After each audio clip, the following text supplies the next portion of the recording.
Hello, friends. Welcome again to Great People Interview Series. Today, I have pleasure to welcome Laura Rofe. Welcome, Laura. Hi, Sachin. Thank you so much. I'm really happy to be here.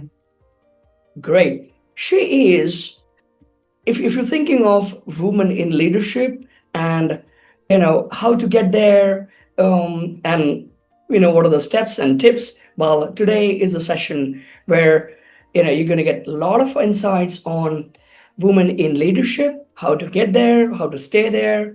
Also, the power of mentorship. We'll talk towards the second half of the interview.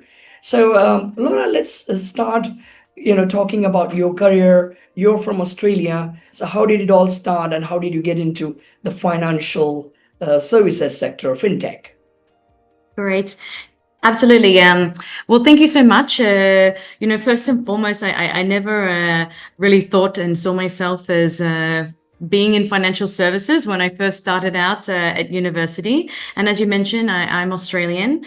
I studied international business and marketing at Griffith University on the Gold Coast, and then found myself in a graduate program in corporate banking for Australia's largest bank, which is Westpac. Wow. I spent 5 years there, and then I decided to go on an adventure. I wanted to live abroad for a year. So I decided to move to London, and 1 year turned into 11 years.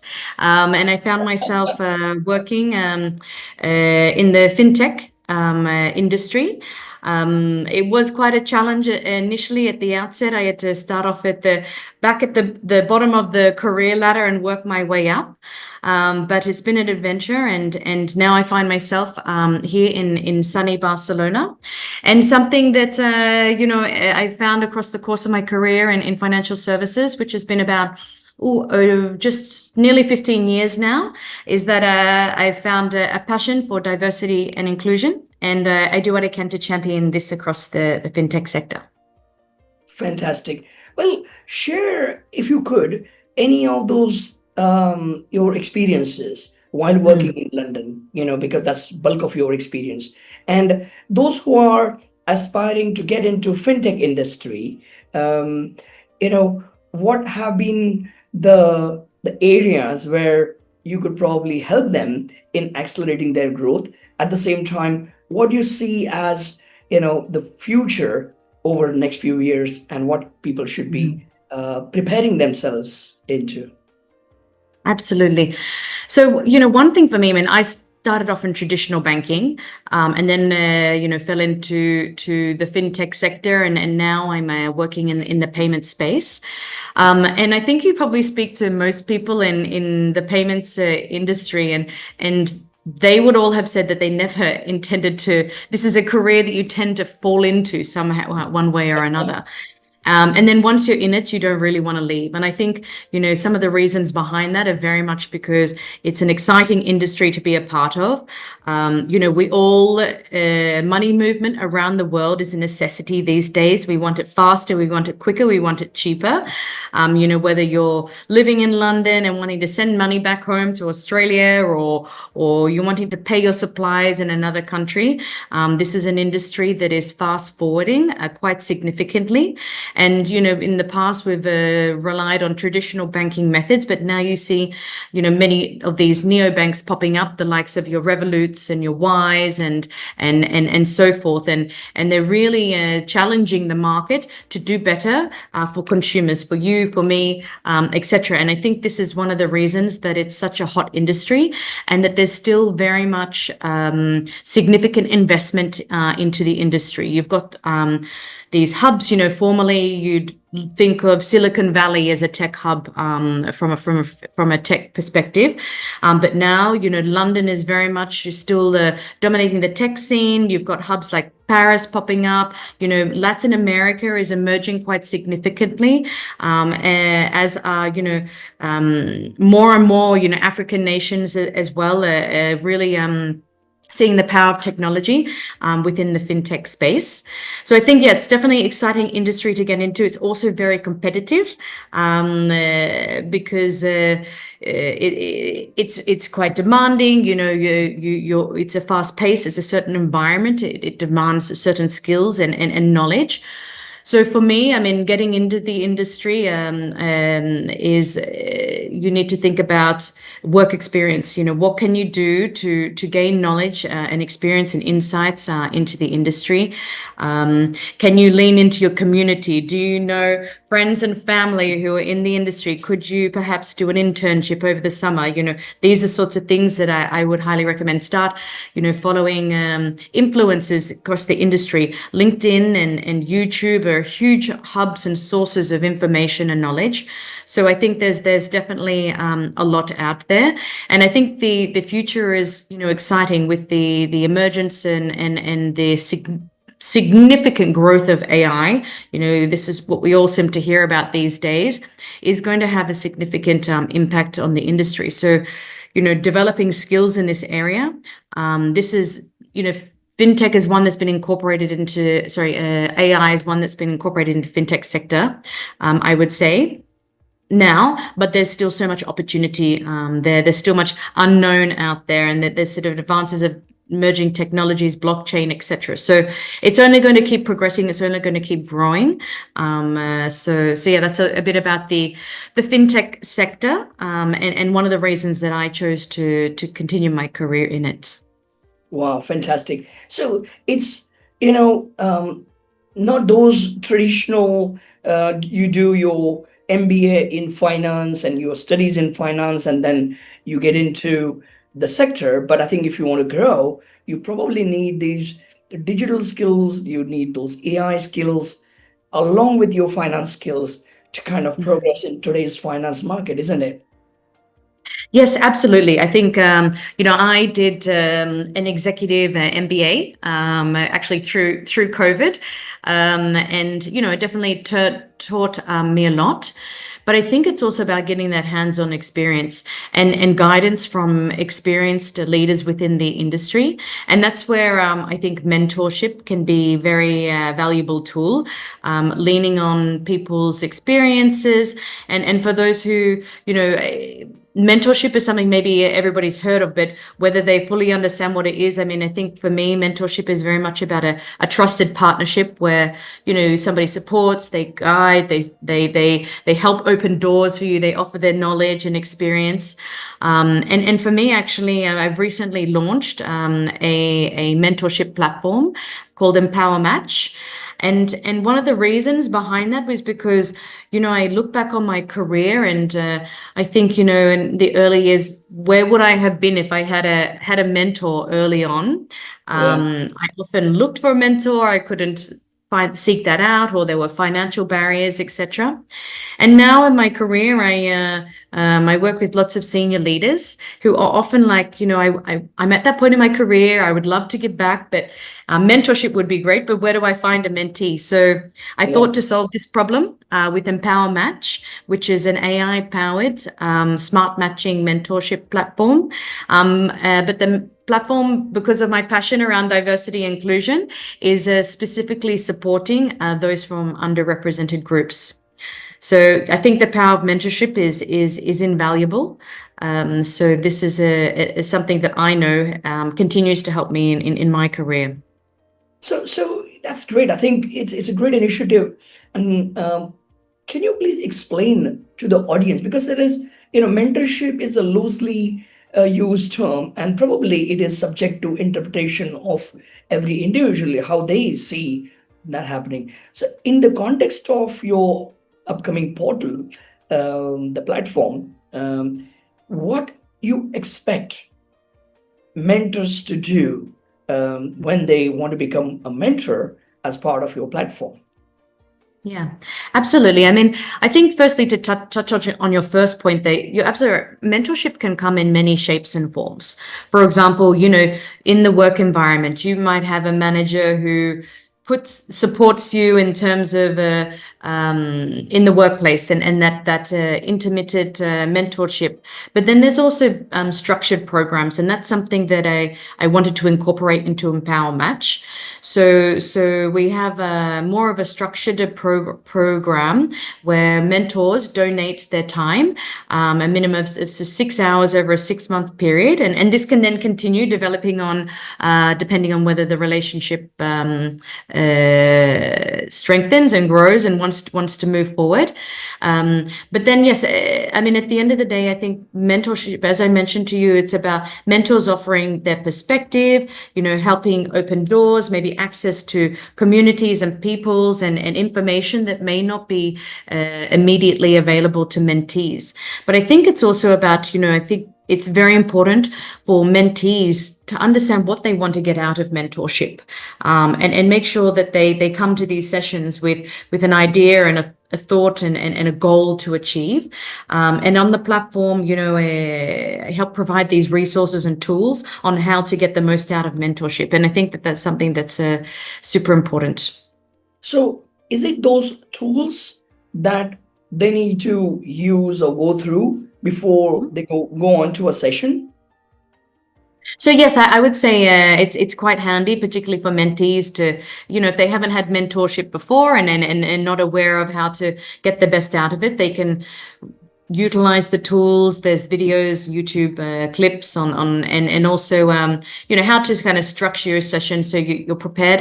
And I think it's important, your mentor is going to be giving you advice in these sessions, so taking on board that advice and putting it into practice and bringing that to your next session and saying, I did this worked well, I'm not sure how this quite worked, what are your thoughts on, etc. So that can then be a platform for your next session.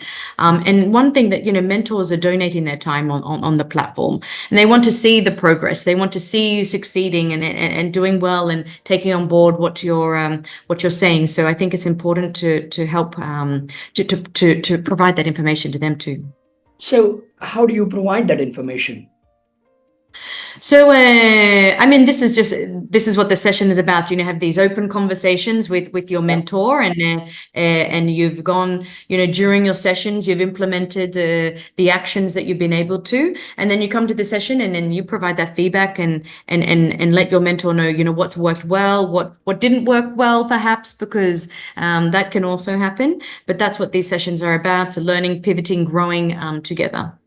Wow, that's fantastic. I think it's an amazing initiative, and can't underestimate the power of mentorship, and especially if the platform is created with that intention, it just kind of shows your commitment to this cause.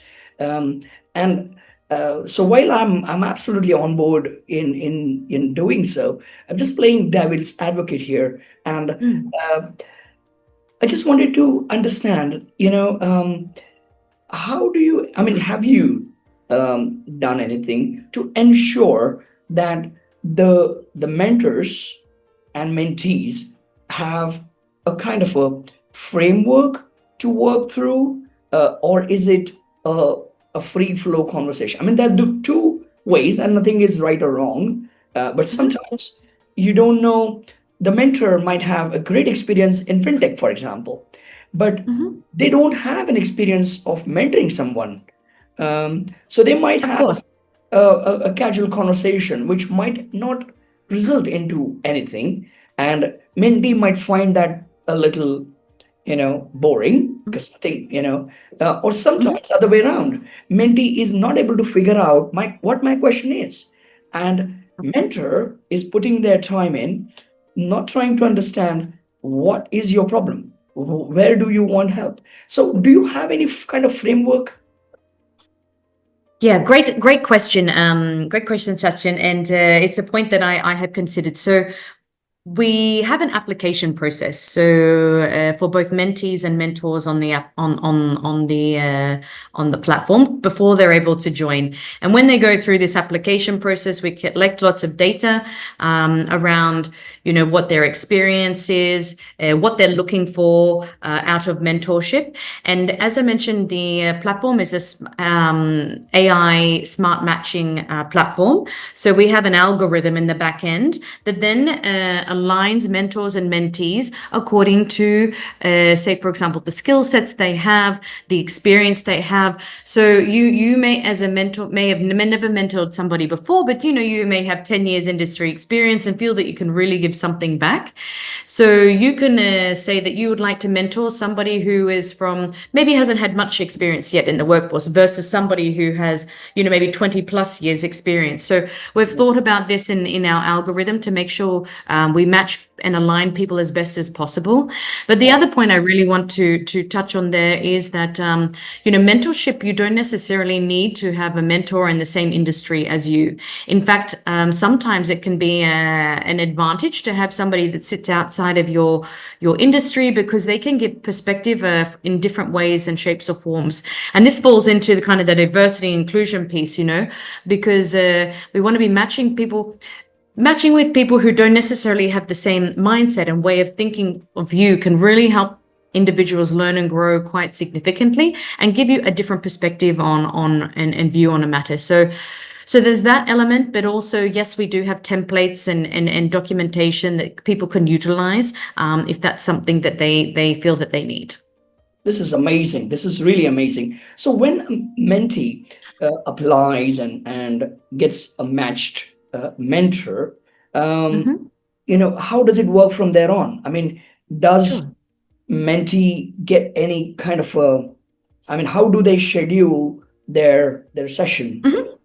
Everything is through the platform. So once the mentors and mentees have registered on the platform, there will be this matching process and a notification sent to both mentees and mentors that enables them to then connect on the platform. There's chat functionality, and they can coordinate and schedule a time in to their calendars. And then they, once they're both agreed on a time, there's a video call through the platform. So everything's on the platform. So no sensitive data needs to be shared if that's something that concerns people. But ultimately, we try to, it's a connecting platform, and then it's then the mentee and mentor's responsibility to then continue that relationship. Fantastic. So they also do the video call through your platform. Yes, They don't have correct. to use Teams or Zoom or anything. No, I mean, they can if they like. This is up to them. It's no restriction, but we do have the video functionality through the platform as well. Wow. Well, that's a lot built into that platform, and Yes. because it's completely free, how do you sustain this kind of platform? Yeah, a good question. I mean, for me at the moment, this has been born out of a passion project Absolutely. of mine. It's very much been about, something for me. I mentioned that I'm passionate about diversity and inclusion. I'm on the board of the European Women in Payments Network, and I just ultimately, want to be able to give back and make an impact. And for me, mentoring is a way to be able to do that. My goal is to have the largest mentorship platform for underrepresented groups in the world. And essentially, I just want to look at how we grow and grow that. I think, eventually down the track, this is something that could be supported by corporate organizations and align with like-minded organizations to be able to help grow and sustain the platform. But for at the moment, this is something that, like I said, born out of a passion project, and it's something that I do in my spare time. So Wow, when I fantastic. close the work laptop, the personal laptop opens up so many late nights, lots of long weekends. But yeah, I mean, if people are interested in joining the platform, they can check out the website at www.empowermatchmentoring.com.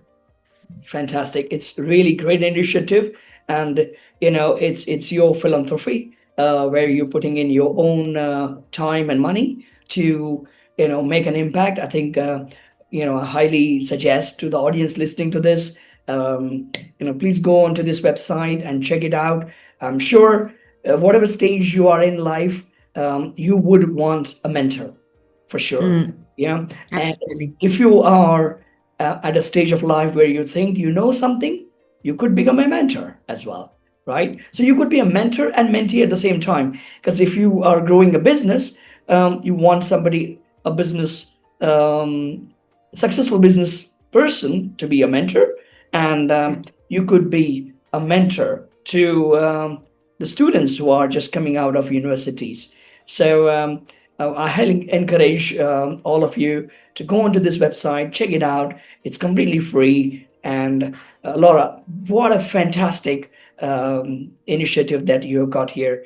Anything that we can do from London School of Digital Business, definitely will put forward all our resources to help you out. And well, talking about resources, this is obviously sounds like a proper tech platform that you have, and Mhm. obviously you are from the fin side. So who does your tech work? Yes, actually, good question because I'm not a fully tech person. I can get by, but I have a resource who is based in Africa, actually. So Right. I thought it was quite nice to be able to make sure I had somebody from a diverse background who thinks differently from me. Kennedy is helps support me from a platform and tech platform perspective. So yes, I have my tech resources is a consultant. Right. So he's the one who actually builds your website and everything.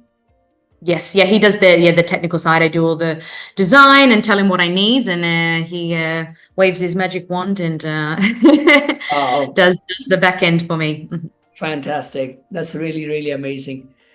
All right, so I think we spent good amount of time, and yeah. Again, I know you have some busy stuff coming up.